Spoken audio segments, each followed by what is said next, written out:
Será que uma moto pode ser tão boa a ponto de colocar um piloto no chão? Esse é o assunto de hoje, aqui no Grande Prêmio.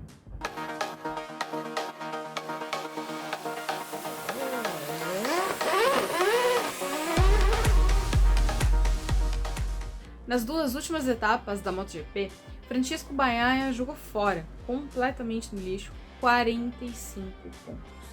Lá no GP da Argentina, ele caiu enquanto rodava isolado na segunda colocação. Nesse fim de semana, em Austin, no Texas, foi até um pouco pior, porque ele tinha uma boa vantagem na liderança e caiu sozinho.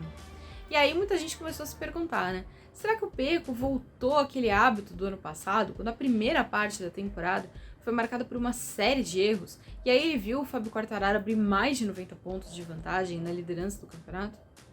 Isso a gente ainda vai ter que esperar para ver, né? A gente vai ter que reagir, que ver como ele vai reagir, como ele vai responder esses abandonos. Mas uma coisa é certa, a explicação que ele achou é um pouco curiosa. Depois da queda da Argentina, ele explicou que não sabia o que tinha feito de errado, que não tinha entendido nada.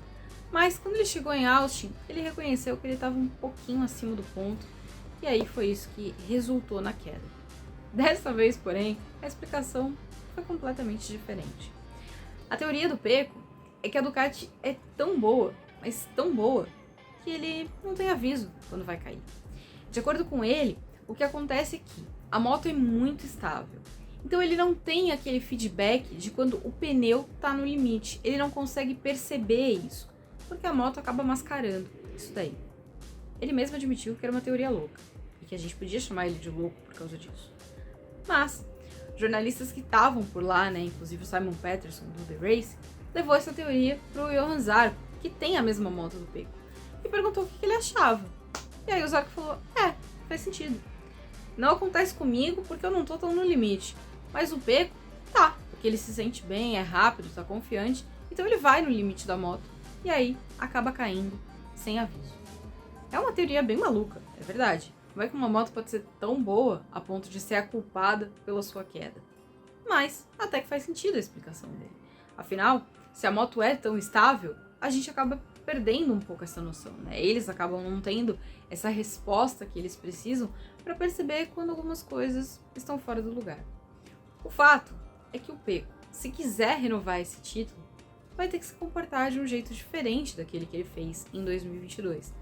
É claro que no ano passado ele mostrou uma capacidade de reação impressionante. Ele está até concorrendo a um prêmio por isso. Ele foi indicado ao Laureus por reação do ano. Mas ele não precisa fazer isso sempre, né? Ele não precisa dificultar a própria vida. Porque no fim, é isso que ele faz. Ele cria um obstáculo para ele mesmo. Se ele continuar jogando pontos fora assim, aí a situação vai ficar complicada.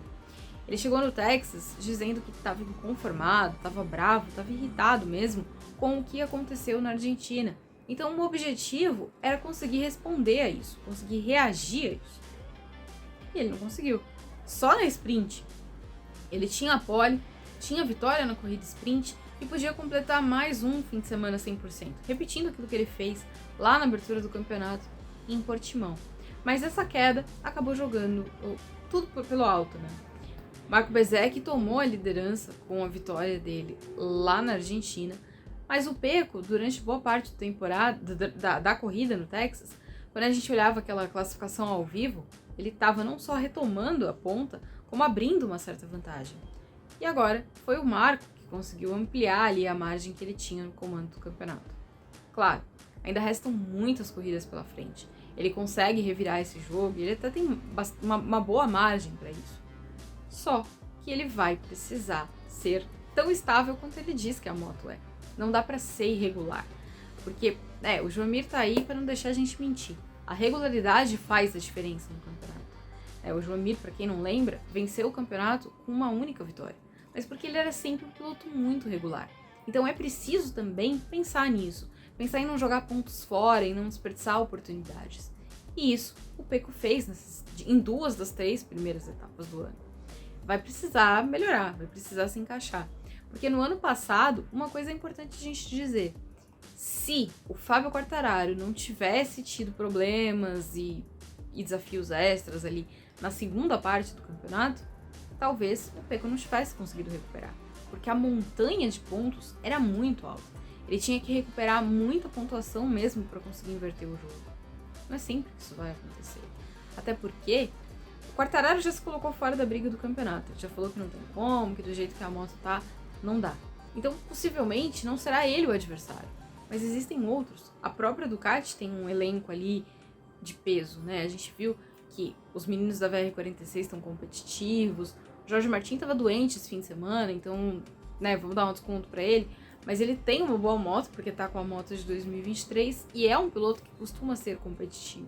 Também peca muito pela regularidade, mas é alguém que pode acabar atrapalhando.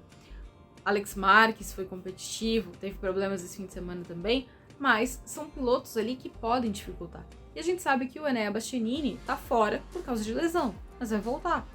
Pode ser que as 3 corridas que ele perdeu dificultem muito, mas essa é um campeonato diferente, né? A gente começou o ano com 777 pontos em disputa. Então, tem margem para recuperar. Vai complicar a própria vida se ele voltar para aquele hábito de errar com frequência. Agora me diz, vocês acham que o Pecco voltou a ser aquele Pecco do começo do ano passado ou foi só um acaso? Vocês concordam com essa teoria louca dele? A gente se vê na semana que vem. Valeu!